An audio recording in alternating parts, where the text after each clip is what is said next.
Hello, আসসালামু আলাইকুম বন্ধুরা। কেমন আছেন আপনারা সবাই? আবারও চলে এলাম নতুন একটি ভিডিও নিয়ে। আমি আমার আজকের এই ভিডিওটি তৈরি করেছি কম্পিউটার জগতের সবচেয়ে বহুল ব্যবহৃত ডিভাইস, ইনপুট ডিভাইস মাউস নিয়ে। মাউসের কিছু ছোটখাটো ট্রিক্স নিয়ে আমি আমার আজকের এই ভিডিওটি আপনাদের সাথে শেয়ার করতে এলাম। আমরা মাউসকে যেভাবে ব্যবহার করি ঠিক তার অন্য ওয়েতেও যে ব্যবহার করা যায় সেটি আমি আপনাদেরকে আজ দেখাবো। তো এই ক্ষেত্রে আমি 5টি টিপস আপনাদেরকে দেখাচ্ছি, যেটি জানলে আপনারা হয়তোবা কাজ খুব কমিয়ে আনতে পারবেন। সাধারণত মাউস অনেক বেশি ব্যবহার হওয়ার কারণে মাউসের লাইবিলিটি এবং এটির এজ কমতে থাকে এবং খুব দ্রুতই মাউস নষ্ট হয়ে যায়। আমরা যদি এটিকে সঠিকভাবে অন্যভাবে এনার্জি লস কমিয়ে যদি ব্যবহার করতে পারি তাহলে মাউস আরো দীর্ঘদিন ব্যবহার করা যাবে। তো চলুন আমি আপনাদের সেই ট্রিক্সগুলো দেখিয়ে দিই। বন্ধুরা, আপনাদের সামনে এই মুহূর্তে একটি ছবি আমি আপনাদের ওপেন করলাম। মাউসে সাধারণত 3টি বাটন থাকে, একটি লেফট, একটি রাইট, আরেকটি হচ্ছে স্ক্রল বাটন। সবচেয়ে বেশি ব্যবহার হয় লেফট বাটন, এরপরে তুলনামূলকভাবে রাইট বাটন। সবচেয়ে কম যে বাটনটি ব্যবহার হয় সেটি হচ্ছে স্ক্রল বাটন। সাধারণত আমরা পেজ আপ ডাউন করার ক্ষেত্রেই স্ক্রল বাটনটি ব্যবহার করে থাকি। আমি আজ আপনাদের এই স্ক্রল বাটনের আরো কিছু ব্যবহার দেখাবো। তো চলুন দেখে নেওয়া যাক। আমরা যখন কোনো কিছু নেটে সার্চ করি, দেখুন আমি এই মুহূর্তে গুগল ক্রোম খুললাম, প্রথমে গুগলে যাচ্ছি। এখানে আমি কিছু একটা লিখে সার্চ দিচ্ছি, আমি দিলাম APJ আব্দুল কালাম। দেখুন এখানে আমাকে সার্চ রেজাল্ট দিল, অনেকগুলোই আছে।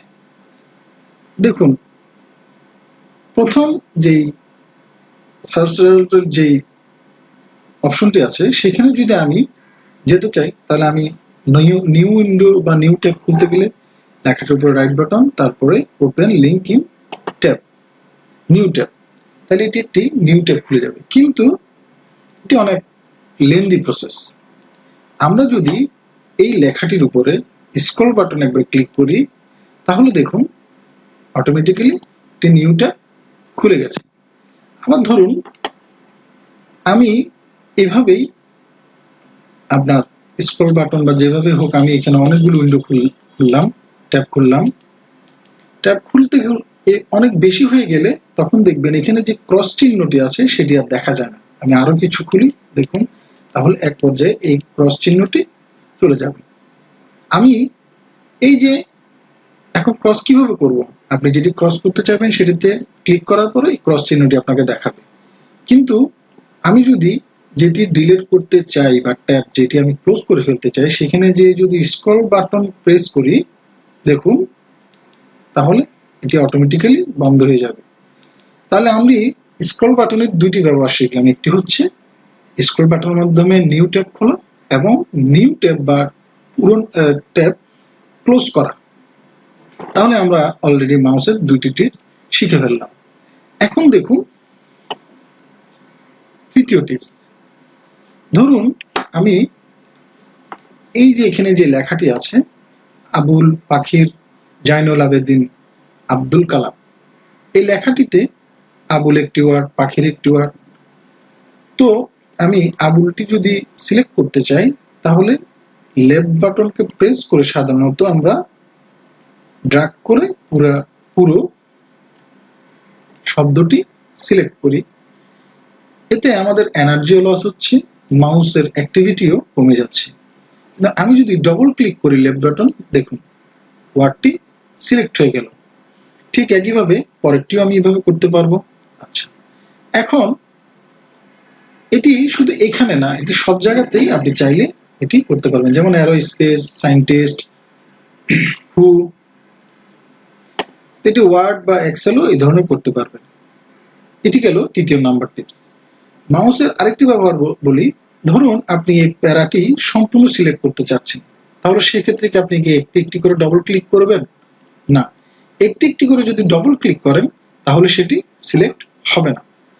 তাহলে আমরা কি করব, আপনি যদি এই লেখাটির উপরে 3টি ক্লিক করেন, লেফট 3টি ক্লিক, লেফট বাটন 3টি ক্লিক, তাহলে এই পুরো প্যারাটি সিলেক্ট হয়ে গেল। আশা করি এই বিষয়টি আপনারা বুঝেছেন। তাহলে আমরা 4টি টিপস শিখে ফেললাম মাউসের। এখন দেখুন, আমরা যে উইন্ডোতে এখন আছি, এটি মিনিমাইজ, এটা রেজিস্টার ডাউন এবং এটি ক্লোজ। আমি এই যে মাঝখানে রেজিস্টার ডাউন আছে সেটি দিলে ছোট হয়ে আসবে উইন্ডো। আবার যদি আমি প্রেস করি ওই জায়গায়, তাহলে ম্যাক্সিমাইজ বড় হয়ে যাবে। এখন আমি যদি এই যে বারটি আছে সেখানে যদি ডবল ক্লিক করি, দেখুন এটি ছোট হয়ে যাবে। লেফট বাটনের ডবল ক্লিক, আবার যদি ডবল ক্লিক করি ওই জায়গাতেই, তাহলে বড় হয়ে যাবে। এইভাবেই আমরা দেখুন 5টি টিপস শিখে গেলাম মাউসের খুব সহজে। সাধারণত আমরা এইভাবে মাউস ব্যবহার করি না। মাউসকে যদি আমরা এভাবে ব্যবহার করি তাহলে আমাদের মাউসের এজ আরো অনেক বেড়ে যাবে। তো আশা করি বন্ধুরা আপনাদের এই 5টি টিপস অনেক কাজে লাগবে। আর আমাদের সামনে আরো নতুন নতুন ভিডিও আসবে এবং বিভিন্ন ধরনের ট্রিক্স আমরা শেয়ার করব। ততদিন আমাদের সাথেই থাকুন। আল্লাহ হাফেজ, আসসালামু আলাইকুম।